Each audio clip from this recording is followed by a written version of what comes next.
Hari ini kita bakal bahas harga Bitcoin, Ethereum, dan Solana. Bapak dan Ibu sekalian, apakah dalam beberapa minggu ke depan Bitcoin bakal naik ke arah 85.000 dan apa setelah itu bakal ada koreksi harga Bitcoin atau koreksi ini bakal terjadi dalam waktu dekat? Mari kita mulai dari harga Bitcoin, terus kita bahas transaksi baru dan beberapa peristiwa yang bakal bikin pergerakan besar di pasar. Di video-video terakhir kita udah bahas kalau di sini ada formasi flag dan seperti yang kalian lihat, harga Bitcoin udah mencapai target pertama kita, terus geraknya menyamping. Hari Rabu kemarin harga Bitcoin nembus garis biru ini. Garis birunya udah ditembus sebelumnya. Garis biru ini masih pegang peranan penting banget. Tapi minggu ini, hari Rabu, harganya mulai naik. Dan seperti yang kalian lihat, sekarang dia tertahan di garis-garis merah ini. Udah, kini kita sampai pada pertanyaan krusial, akankah Bitcoin terus melesat atau terkoreksi dulu?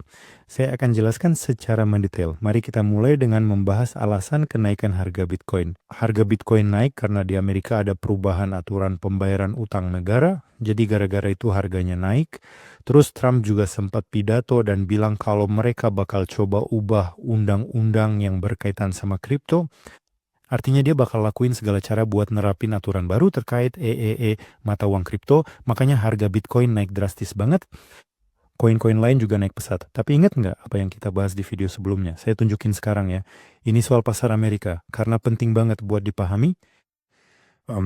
Coba kita ingat-ingat bulan April lalu harga Bitcoin juga sempat naik. Habis itu harganya malah turun. Jadi pas laporan kuartalan perusahaan-perusahaan Amerika selesai, harga Bitcoin mulai turun. Indeks Amerika lanjut gerak menyamping.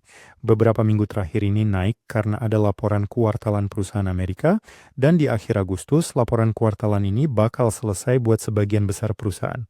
Saya juga bilang di video terakhir kalau hari Rabu bakal ada satu perusahaan lagi yang rilis laporan, dan kapitalisasi pasarnya gede banget. Jadi hari Rabu sama Kamis harusnya bakal volatil gara-gara perusahaan ini. Dan sekarang aja udah volatil ya, harganya naik. Intinya yang mau saya jelasin, kalian harus paham kalau tiba-tiba indeks Amerika koreksi setelah laporan kuartalan itu bisa narik pasar kripto ikut turun. Soalnya indeks Amerika udah naik terus dari tahun 2023, sejauh ini belum ada koreksi besar, cuma ada koreksi kecil kayak gini, terus naik lagi. Jadi tolong perhatiin ini.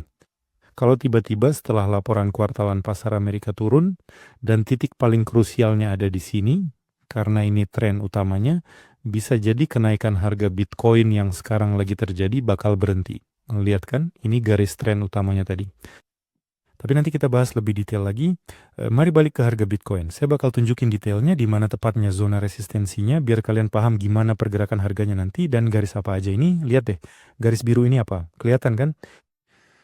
Harga Bitcoin sempat turun dari garis biru ini terus ditembus dan mulai naik. Jadi ini garis tren turun. Kalian juga lihat ada garis-garis ungu. Saya jelasin juga ya maksudnya apa. Coba perhatiin kejadian tahun 2022.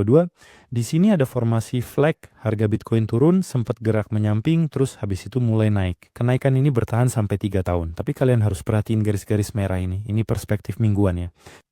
Coba perhatikan, harganya sekarang bergerak menyamping, yang artinya harga bergerak ke arah samping tepat setelah menyentuh garis-garis merah ini. Kemudian garis-garis merah ini berhasil ditembus dan tren kenaikan harga Bitcoin pun berlanjut kembali.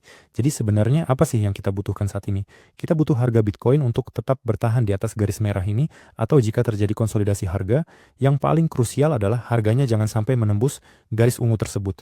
Garis ungu ini adalah tren naik, jadi ini tren baru kita. Nah, di sini tadi garis tren turunnya. Lihat kan? Garis biru. Ingat kan saya pernah bilang kalau bull market kita bisa mulai di akhir Juli atau awal Agustus, atau kalau ada koreksi yang lebih gede itu bakal di bulan Oktober, atau kalau ada koreksi lagi bakal di bulan Desember. Nah, kenaikannya terjadi sekarang. Sekarang pertanyaan yang paling utama adalah kira-kira apakah harganya masih bisa turun lagi? Ya tentu saja sangat bisa karena kenaikan harganya sudah sangat tinggi sekali dari angka 62.000 naik ke 80. Makanya cepat atau lambat pasti ada konsolidasi harga dengan potensi buat ngeturun. Dan disinilah nanti bakal ditentuin kalau ada koreksi, apa bakal ada koreksi yang lebih gede atau harga Bitcoin bakal mulai naik lagi. Jadi ini titik potensial buat transaksi baru. Lihat di titik inilah zona resistensi garis-garis merah ini berakhir. Jadi area ini dimulai dari kisaran 69.000 sampai ke 78.000. Nah di area itulah posisi harga Bitcoin kita berada saat ini. Kalian juga lihat garis biru ini indikator lain lagi. Zona ini bisa dianggap sebagai zona resistensi tambahan. Jadi kalau tiba-tiba harganya naik hari ini, misalnya posisinya ada di 83.200. Jadi itu titik di mana koreksi bisa terjadi lagi. Gitu. Kalau kita ganti ke perspektif harian, situasinya kayak gini.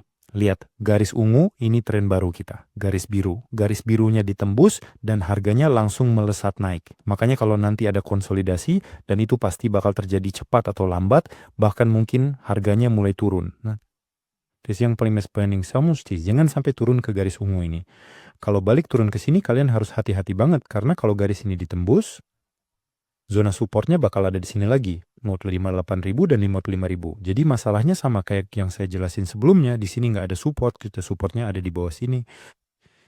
Dan di sini dulu ada support gede, tapi sekarang info itu nggak kita butuhin. Jadi saya ulangin, kalau sekarang tiba-tiba ada konsolidasi dengan potensi turun, patokannya garis ungu ini.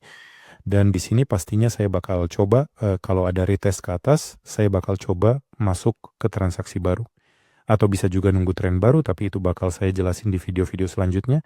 Coba lihat apa yang terjadi sama harga Ethereum. Di video terakhir kita bahas kalau di sini ada formasi flag, harganya udah nyentuh target pertama, sempat gerak menyamping, terus Ethereum nembus garis biru. Lihat kan? Garis biru ini perannya gede banget, baik di Bitcoin maupun koin lainnya. Terus sempat gerak menyamping dan mulai naik gara-gara Bitcoin, juga gara-gara utang Amerika dan pernyataan Trump. Garis ungu di sini fungsinya sama kayak di Bitcoin, jadi ini potensi tren baru kita ke atas. Kalau tiba-tiba Bitcoin konsolidasi di sini, Ethereum juga harusnya ikut konsolidasi. Kalau ada penurunan dari titik ini, ada kemungkinan naik lagi, tapi itu tergantung sama Bitcoin. Ya selain itu dia pose ke apabila Bitcoin tiba-tiba berhasil menembus garis ungu tersebut, atau jika kalian melihat Ethereum menembus garis ungu itu, tandanya kemungkinan koreksi harga akan langsung meningkat dan zona support kita akan berada di area ini. Sekarang mari kita ubah perspektif grafik ini ke tampilan mingguan. Tunggu sebentar ya. Nah, lihat, mari kita ganti ke perspektif mingguan. Lihat, di sini juga ada garis-garis merah. Jadi di Bitcoin ada garis merah, di Ethereum juga ada. Ini garis resistensi utamanya. Bisa dibilang garis resistensi berikutnya ada di sekitar $2.500 di sini posisinya. Garis biru ini indikator lain lagi. Lihat apa yang terjadi sama harga Solana. Di video terakhir kita bahas kalau di sini ada pergerakan menyamping. Sekarang mulai naik. Di sini kalian bisa lihat garis ungu, garis-garis hijau. Garis hijau ini bakal kalian butuhin kalau terjadi koreksi Bitcoin yang lebih parah dari $60.000. Tapi yang kita perhatiin sekarang itu garis-garis merah ini. Garis-garis merah ini adalah garis resistensi. $83 dan sekitar $107. Garis resistensinya lewat sini, sekitar $112. Karena ini garis kuning ini, ini juga indikator lain. Tapi buat sekarang, patokannya garis-garis merah ini aja dulu. Jadi garis merah ini kalau tiba-tiba Bitcoin gerak menyamping dan nggak turun drastis, bisa jadi koin-koin lain malah bakal naik lebih kencang lagi. Mereka emang udah naik lumayan, soalnya sebelumnya udah anjlok parah. Kebanyakan koin turun sampai 99%, makanya sekarang naiknya bagus. Jadi mereka sempat ada di titik terendah sejarahnya, makanya buat sekarang patokannya Bitcoin aja dulu. Nah, di sini Solana ada garis resistensi, dan di sini di garis ungu ini garis supportnya alias garis tren. Kalau Solana nembus ini, trennya bakal berubah dan bakal koreksi lagi. Lihat nih, ini dia garis trennya. Kelihatan kan? Harganya mulai naik dari situ. Makanya kalau tiba-tiba ada konsolidasi dan koreksi di Bitcoin itu sekitar $79. Tergantung kapan harga Solana nyentuh garis ini. Kalau emang nyentuh ya, kalian harus perhatiin zona ini. Karena kalau Solana nembus garis ini bakal ada koreksi lagi. Sekali lagi, ini penting, Rabu depan ada laporan kuartalan perusahaan ASECOM dari perusahaan besar, bakal volatil. Kamis depan juga volatil, selebihnya tak ada lagi yang perlu ditambah. Berbagai macam masalah yang kita hadapi sebelumnya ternyata masih terus membayangi kita. Mulai dari data inflasi, konflik antara Amerika Serikat dengan Iran, semuanya masih belum terselesaikan. Jadi kita hanya perlu menunggu proses konsolidasi ini selesai sebentar lagi. Sekarang kalau mau ambil posisi long di Bitcoin agak bahaya. Nah, makanya saya ucapin selamat malam buat kalian. Jangan lupa like video ini dan sampai jumpa lagi.